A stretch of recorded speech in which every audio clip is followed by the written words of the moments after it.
Alors, pour cette troisième partie, si on a bien compris la partie 2, ça devrait être assez simple, puisque c'est la même chose en mode entièrement dynamique. C'est-à-dire qu'il y a cette notion de face à l'intérieur de l'objet qui ne doit pas exister à moins d'en avoir besoin.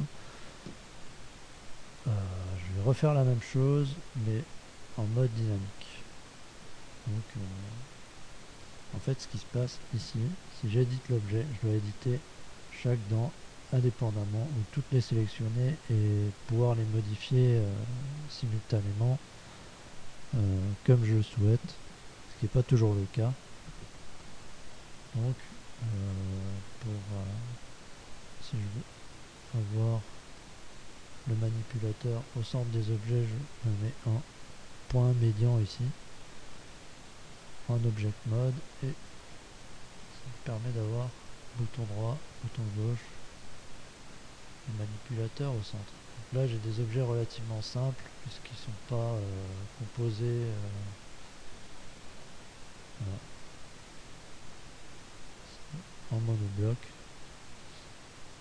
Donc là, je vais créer une troisième roue en mode dynamique. Donc je positionne mon curseur toujours au centre. Je fais Shift A, je réalise un cercle. Je vais changer. Alors je vais pas changer le nombre de côtés, on va rester simple. Je vais aller en mode édition, je vais faire comme avant, je vais sélectionner deux arêtes, donc soit en mode edge comme ceci, soit en mode point, je sélectionne mes 3 points consécutifs, je fais CTRL I, je fais supr, vertice, ou alors en mode edge, je fais CTRL I, je fais supr, edge. Voilà, il me reste normalement deux segments ou 3 points consécutifs de mon cercle que je vais extruder par rapport au curseur 3D qui devrait être resté au centre. Si c'est pas le cas, je retourne en mode objet, je fais Shift S, cursor to center. Si l'objet lui-même a été déplacé, c'est cursor to selected. Voilà. Je retourne en mode édition pour continuer la fabrication du profil. Je sélectionne tout, je fais E comme extrude, S comme scale, donc extrusion avec changement d'échelle. Je règle le profil intérieur de la roue, je clique avec le bouton gauche pour valider, je sélectionne bouton droit, shift, bouton droit, l'arête extérieure qui va me permettre de fabriquer une dent type de la roue, ES. Voilà. Je me mets en mode individuel ou median point, je fais S pour changer la taille, la largeur de dent. Et donc voilà, je reviens en mode 3D curseur, donc, qui doit se trouver toujours au centre. Donc là, ce que je vais faire, c'est une extrusion. Donc A, deux fois, E comme extrude. Et je vais tout de suite supprimer les faces qui vont être à l'intérieur de la roue. Parce que précédemment, on a vu que c'est les parties qui ne m'intéressaient pas. Alors dans le cas de l'extraction ou de l'explosion en échantillon ou en brique d'un objet, c'est bien d'avoir les faces intérieures par contre. Alors supr only faces, voilà. Donc là j'ai la partie creuse, j'ai une dent correctement constituée. Donc si je fais A, Shift D, RZ, donc là je peux réaliser ma roue à la main. Et si je veux la réaliser de manière dynamique, je fais supr vertice, je sors du mode édition. Et là, dans modificateur, donc dans la clé à molette, j'ai un outil qui s'appelle Array qui me permet de faire des chaînes d'objets identiques à partir d'un élément principal. Donc count, c'est la quantité d'éléments total de la chaîne. Ici il y a plusieurs options pour régler le paramétrage de la chaîne, et visiblement dans l'outil de base il n'y a qu'un réglage d'offset. Si je change ici, moi ce que j'aimerais c'est un effet circulaire, donc je vais utiliser Object Offset. L'Object Offset peut être soit un déplacement, donc comme ici, soit un changement d'échelle, donc c'est un zoom progressif de l'objet, soit une rotation, donc en l'occurrence ce qui m'intéresserait dans ma situation. Donc je vais rajouter avec le curseur toujours sur l'objet sélectionné, Shift S, cursor to selected, donc au centre de mon objet. Si l'objet n'a pas été déplacé, je peux mettre cursor to center, c'est pareil. Je fais Shift A, et là je vais rajouter un objet vide qui sera pour l'exemple plane axis. Donc ça me permet de voir l'orientation de mon objet vide. C'est une représentation sur 3 axes. L'objet vide, je peux le renommer ou non. Et je vais le rajouter ici, donc pour ma roue, dans l'effet de ma roue, je vais le rajouter ici. Je vais indiquer que j'utilise l'offset de cet objet. Donc là, si cet objet, je fais RZ, rotation sur Z, j'ai une duplication rotative de ma dent. Et si, alors sur le volet de droite, je peux régler la rotation. Si je mets 30 degrés, c'est-à-dire la bonne valeur, j'obtiens un morceau de roue, ou l'entièreté de la roue si j'ai le bon nombre de dents de la roue finale. Voilà. Alors si je veux faire la rotation tout de suite à partir du début, là c'était 0. Si je fais RZ 30, alors comment je sais que c'est 30? Alors soit je calcule, je dis qu'il y a 12 dents et je divise 365 par 12, donc j'obtiens 30, ou je fais RZ, et là je vois que c'est correctement superposé à environ 30 degrés, donc qui est affiché en bas à droite de ma fenêtre 3D. Rot de point angle le long de l'axe Z. Donc, comme c'est approximativement 30, je vais taper 30 à la main. 3, 0, entrée. Donc pour tout ce qui est réglage à la souris, on peut taper les valeurs à la main. Voilà. Là c'est parfaitement aligné. Alors, qu'est-ce qui manque? C'est le nombre de dents. Je vais en mettre 12. Voilà. Ensuite, qu'est-ce qu'il y a d'autre? Les objets sont non contigus. Il faut savoir qu'il y a l'option fusion ici.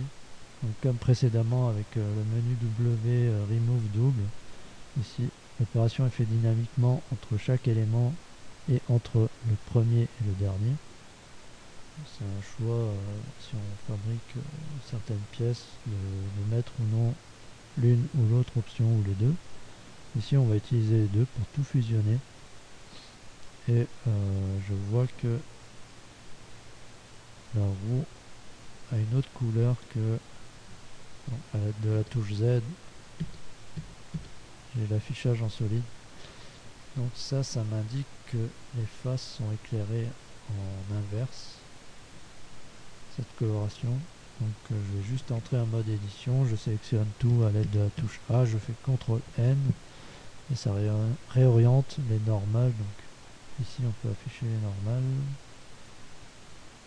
voilà, sur le volet droit de la vue 3D. Et donc là on voit les petits axes bleus qui sont orientés vers l'extérieur. Donc à l'aide de CTRL N, et on choisit Inside ou Outside. En l'occurrence vers l'extérieur. Voilà. Donc là j'ai une roue en mode dynamique. Alors l'intérêt c'est que ici je modifie une dent. Je fais par exemple CTRL R sur un bord ici. Ensuite je fais bouton gauche 2 fois. Donc là j'ai validé un ajout. Si je fais S, voilà, par rapport au curseur 3D, j'ai modifié une dent et donc j'ai modifié l'ensemble de la roue de manière dynamique. Voilà. Je crée une roue un peu plus complexe avec un peu.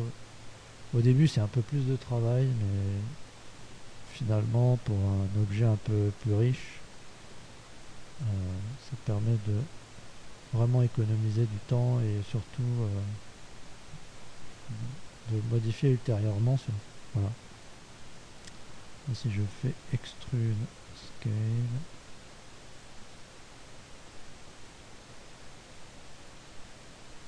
non, G, Z, je mets en arrête, bouton droit, S, bouton droit, Shift, bouton droit, S.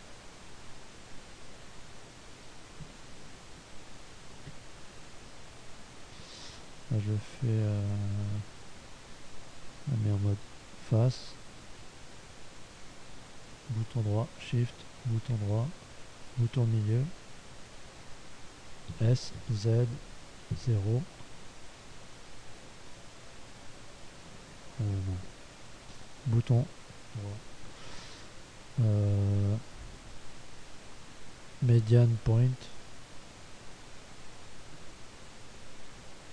S, Z, 0. Là c'est juste pour l'exemple. Si je fais une modif de ce type,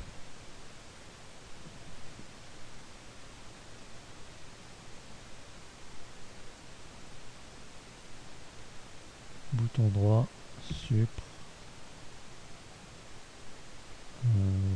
face, only face, supr, only face, là, il me reste des edges, tac, edge, shift, bouton droit, supr, edge, et voilà, j'ai apporté une modif particulière à ma roue qui aurait été un peu plus compliqué.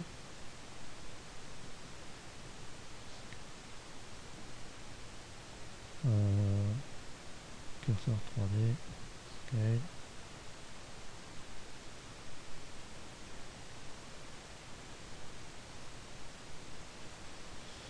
voilà.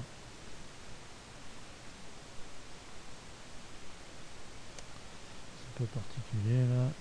CTRL plus pour sélectionner les voisins. Ah, je prends cet outil qui s'appelle manipulateur 3D ou GZ. Voilà, donc j'ai fait une roue un peu différente, tab, une roue un peu différente et sans trop de problèmes j'ai pu l'éditer en mode dynamique sans avoir à refaire à chaque fois la duplication à la main. Donc grâce à cet objet RZ, bouton droit. Donc si je veux déplacer l'entièreté de la roue, il faudra déplacer ultérieurement l'objet référent et la roue elle-même. Là je peux faire G, R, S. Voilà, ça pose pas trop de problème. Alors si je veux n'avoir qu'une seule sélection, c'est-à-dire si j'ai un lien de parenté avec une autre roue, par exemple si celle-là, on la met en médiane, celle-là je la déplace ici, Voilà.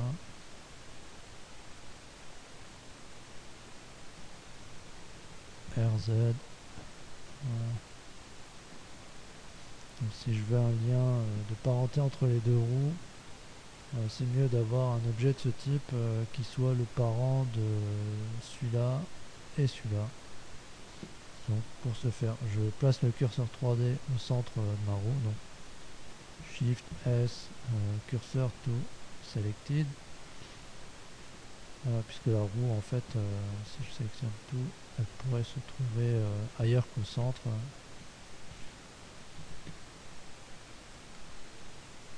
Voilà, ici par exemple. Donc, je sélectionne la roue, je fais Shift S, cursor to selected. Je fais Shift A, je rajoute un objet vide qui va être le parent de la roue. Je vais changer de forme pour pouvoir le reconnaître par rapport au plane axis que j'ai utilisé avant.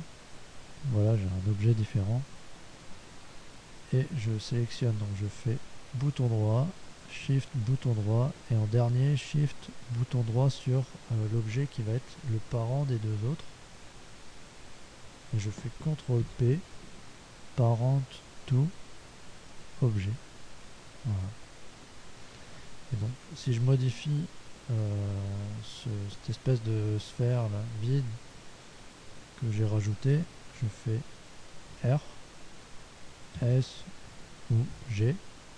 Ça me permet de contrôler l'ensemble de la roue sans tout péter. Donc, si je fais G là-dessus, on voit bien que ça pose des problèmes. Et si je fais G là-dessus, c'est pareil.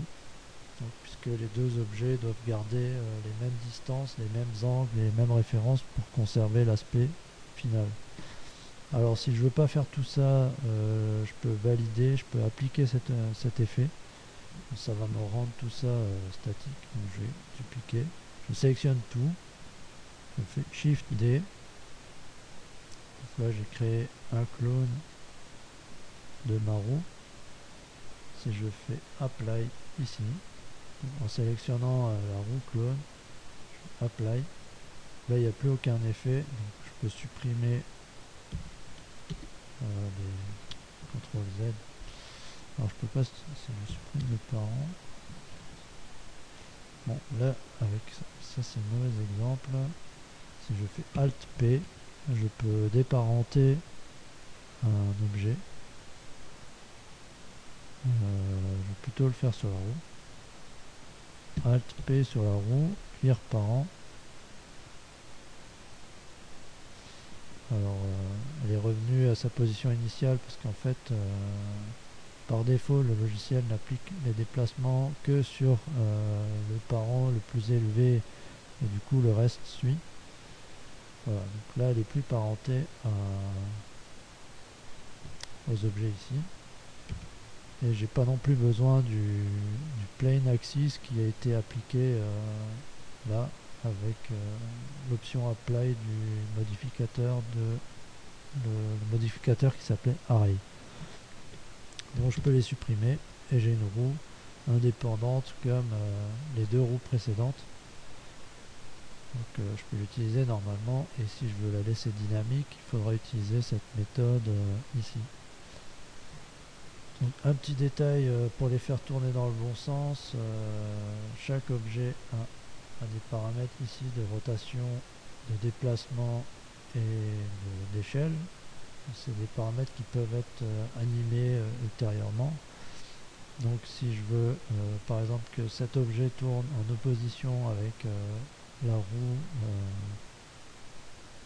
qui est tractée, je fais ici, je vais dans Add Object Constraint, donc je rajoute une contrainte de rotation. Je vais copier une rotation mais l'inverse de la rotation. Visiblement il n'y a pas inverse. Je vais faire copier rotation, on va le trouver ici. Donc une rotation autour de l'axe Z, je vais copier l'inverse de circle. Dans cette roue là, je vais ici la renommer en roue 1. Celle-là, je vais l'appeler roue 2, objet, on peut l'appeler n'importe comment. Là, je vais appeler roue 2 manip. Voilà. Donc le parent de la roue 2 manipulateur, je vais, alors ici c'est rouge parce qu'il manque une option là. Je vais copier l'inverse de la rotation de la roue 1. Voilà. Et ça, local à local. Ça devrait marcher. Donc, si je fais RZ, eh ben ça ne marche pas. C'est carrément. Ah oui, je vais rajouter un offset parce que RZ, là ça fonctionne bien. Par contre, si je veux faire ici, si je veux réajuster la position de la roue avec le parent, RZ, et le parent ne tourne pas. Donc ici j'ai l'option offset qui me permet de librement ajuster l'objet contraint.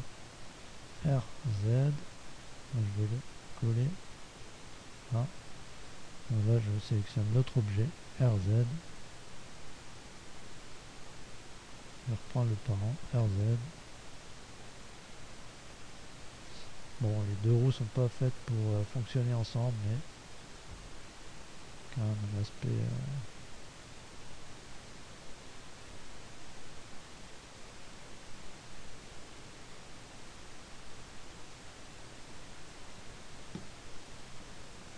RZ. Alors X, Y. Donc ça n'a pas d'effet. J'ai bien réglé mon bordel. RZ. Voilà. Voilà pour ce tuto, voilà pour la troisième partie.